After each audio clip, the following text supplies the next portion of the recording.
Back on Sports Bit, Pauly and Teddy, deep dive, NFL Week 2 preseason, quarterback battles, and oh my God, the injuries of the Patriots. It happened again. Let's start with offensive tackle Sebastian Vollmer. He'll go on the IR with a nagging hip injury, according to the Boston Globe, currently on the PUP list. This was a big problem last year, Teddy, when they couldn't protect Brady, and a big reason why was all the injuries, and bam, it happens already.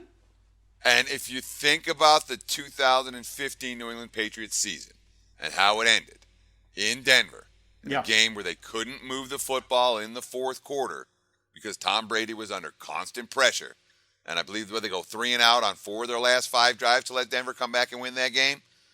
And you say, how did that happen? It happened because the offensive line couldn't protect their quarterback and couldn't open up holes for their running back. So what happens here in the preseason? Well, now we have Vollmer, who there's talk that he could miss this season right now. He was in the starting lineup for 14 games last year and was arguably as good as anyone New England had on that offensive line. Marcus Cannon, the top candidate to replace him. But certainly we talk about at this stage of the season for New England, the loss of Vollmer is something that has the potential to have, I'm not going to say bad, has the potential to have catastrophic consequences. To me, and I watched every game last year, this is a bigger injury.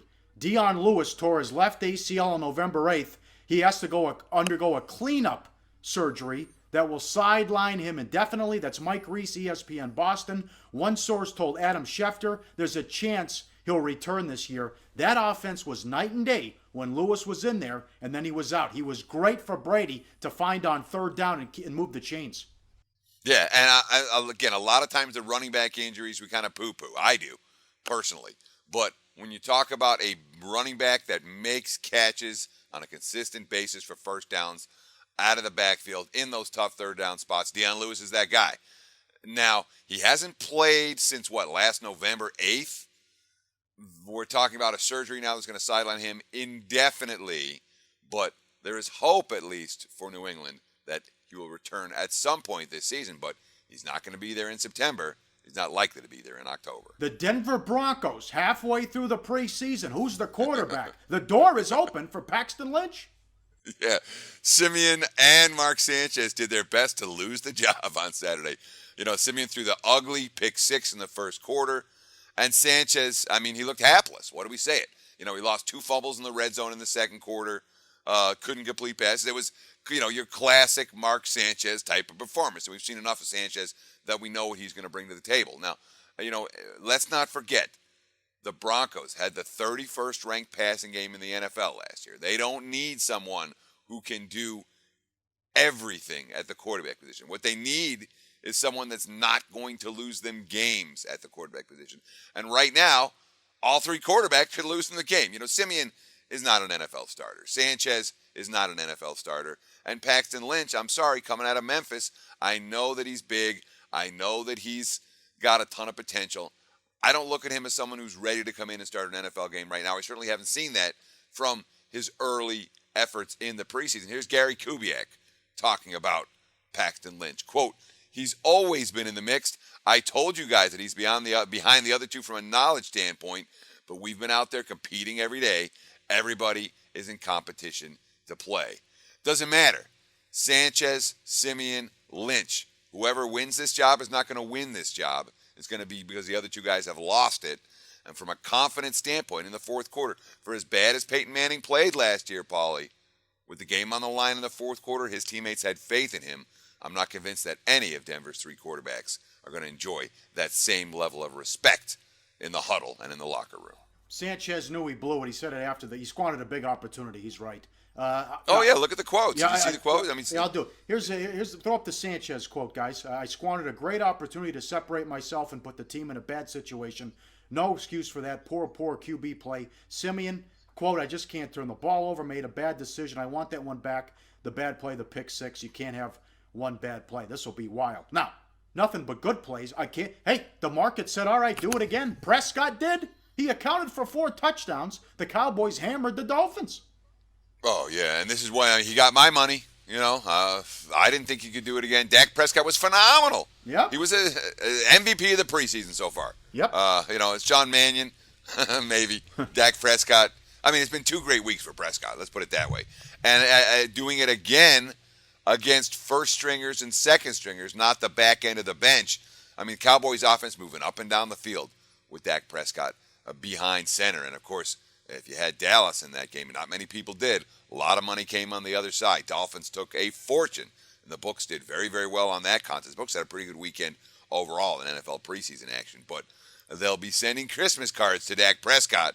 Dak Prescott almost single-handedly won them 2 big decisions in the first 2 weeks of the preseason where money poured in against Dallas. Know your coaches. Remember the preseason deep dive we had, what to know, what to follow. Mike Zimmer, 10-1 now in the preseason. The Vikings defense, a big story, shutting down Cincinnati and Seattle's number 1 offenses. Vikings getting the money twice as underdogs.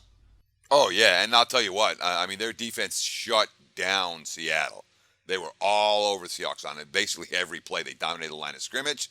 The back 7 was tremendous, and there weren't open receivers.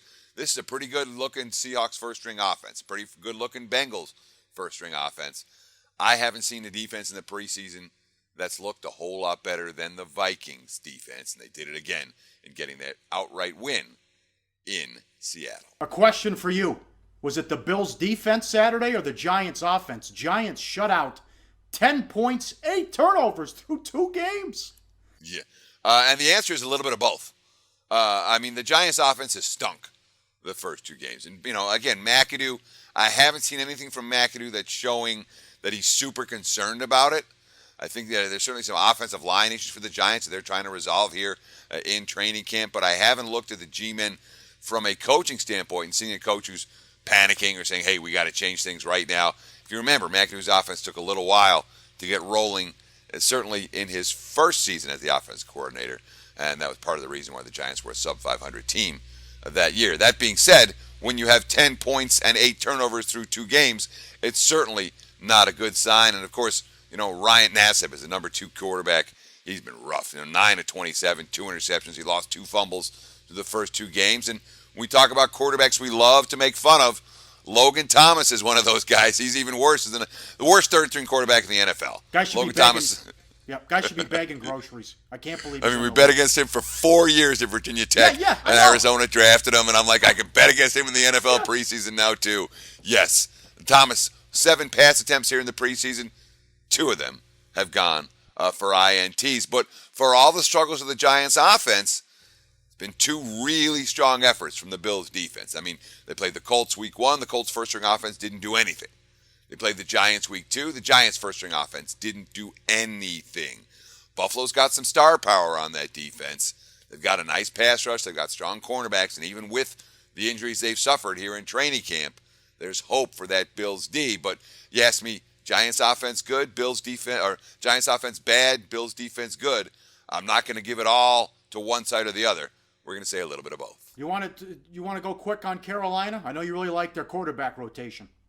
Yeah, well, I know it's another game. I did not have a good weekend betting the NFL preseason, and I'm an idiot. We talk all the time on the show. Hey, this is what a good quarterback preseason rotation is going to look like. This is what a good quarterback preseason rotation is going to look like. What happened with Carolina?